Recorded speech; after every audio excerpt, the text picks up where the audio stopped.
PSG Fan TV, bonsoir à tous, bonsoir à toi Antoine. Salut les gars. Luis Enrique a dit en conférence de presse qu'il s'agissait du meilleur début de saison de sa carrière. Voilà, ce soir il s'illustre encore à travers ses joueurs. Qu'en penses-tu? Je pense qu'il parle surtout du championnat, parce qu'il y a des choses à redire sinon. Mais quand tu regardes le parcours en Ligue 1, c'est difficile de lui donner tort.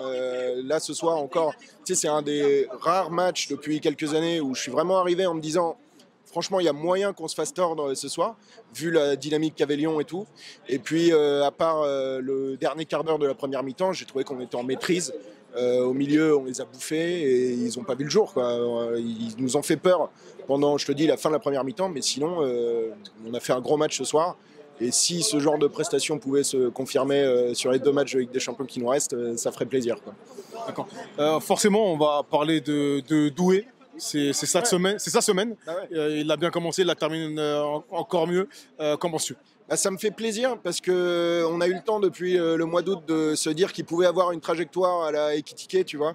Un gars qui finalement serait arrivé avec des énormes espoirs de son club formateur et qui n'aurait pas tenu la pression et la distance au PSG, parce qu'on sait que réussir à Paris c'est plus dur que réussir autre part.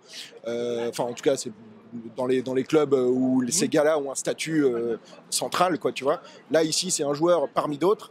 Et malgré tout le talent qu'on lui prête et qu'il a démontré à Rennes, c'est un gars qui aurait pu suivre une trajectoire à la Ekitike ou, enfin, je pourrais t'en citer des dizaines de joueurs comme ça qui sont arrivés auréolés d'une réputation et de ce qu'ils ont fait avant et qui n'ont pas existé. Et ça fait plaisir que ce type-là, qui m'a l'air d'être un bon gars, qui bosse, qui a rien dit quand il jouait pas ou alors qu'il jouait et qu'il était mauvais, y arrive. Et là, on voit sur l'action du premier but, il enrhume totalement son défenseur. Je sais plus si c'est Maitland-Niles. Ouais, c'est ça. L'arrière droit, en tout cas, mais il l'a vu passer comme ça. Il a attrapé une grippe directe. Et franchement, ça fait plaisir parce qu'on sait qu'il a du talent.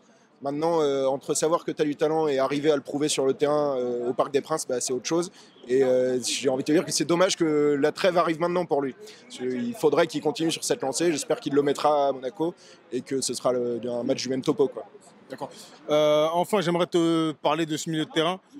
Vitinha qui met saut de cabri, tir au but avec beaucoup de sang-froid. Comment l'as-tu trouvé? Il m'a fait super plaisir, c'est drôle. Je réfléchissais avant l'interview et je me disais c'est un des joueurs dont j'ai envie de parler parce que on voit qu'il a eu beaucoup de mal en début de saison à se remettre dans le rythme, et là depuis quelques semaines je trouve qu'il est beaucoup plus présent.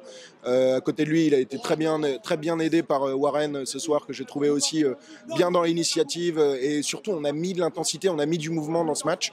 On a aussi joué contre une équipe qui n'a pas fermé le jeu totalement comme beaucoup d'équipes qui viennent au parc, donc ces matchs-là c'est toujours plus plaisant, même si on est le PSG, on ne doit pas se plaindre quand il y a une équipe qui met le bus en face, mais il se trouve que quand c'est pas le cas, ça donne toujours des bons matchs. Et au milieu de terrain, alors Neves un peu en dessous ce soir, mais on va pas lui casser du sucre sur le dos après la première partie de saison qu'il a fait direct, pas de temps d'intégration, tout ça. Il a fait un bon début de saison, parce que maintenant on en est un peu à l'heure du bilan. Et si Vitinha retrouve son niveau peu à peu et arrive au même niveau que l'an dernier pour les matchs décisifs de Ligue des Champions, ça peut être que bon à prendre.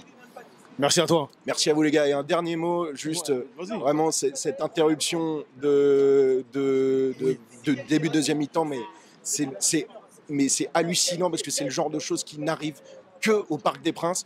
Nous, franchement, on parle de l'interruption du match à cause face des chants insultants. C'est même pas homophobe, je sais même pas ce qui se passe dans la tête du délégué qui veut faire le beau, qui veut passer sur Canal et qui va voir l'arbitre pour lui dire d'arrêter le match. Mais ça n'arrive que au Parc des Princes parce qu'ils savent que ça va faire du bruit, qu'on va en parler dans l'équipe, que Arnaud Herman va faire sa petite brève dans le journal et qu'ils vont être très contents. Et nous, quand même, on supporte Paris depuis des années et des années. On sait que c'est le club le plus détesté de France, qu'à chaque fois qu'on se déplace quelque part dans l'Hexagone, il y a des chants, mais 1000 fois pire que ce qu'on a entendu ce soir sur les Parisiens, je te passe les mots fleuris, tu vois. Mais on se fait insulter à chaque match. Et là, bizarrement, il n'y a aucun délégué qui va venir à la télé pour arrêter le match et dire qu'il faut arrêter et que les chants insultants, machin. C'est insupportable. Ça me rappelle l'époque de Mario Yepes qui prenait un penalty à chaque fois qu'il tirait un joueur adverse, qui tirait le maillot d'un joueur adverse, parce que c'est lui qu'on avait montré dans la réunion des arbitres de pré-saison. Enfin, les expérimentations, c'est toujours avec le PSG et franchement, il y en a marre, quoi. Donc, trouvez-vous autre chose à faire, la Ligue. Je pense qu'il y a beaucoup de choses à régler avant les chants insultants du virage Auteuil au parc, à la Ligue. Merci à toi. Merci à vous les gars.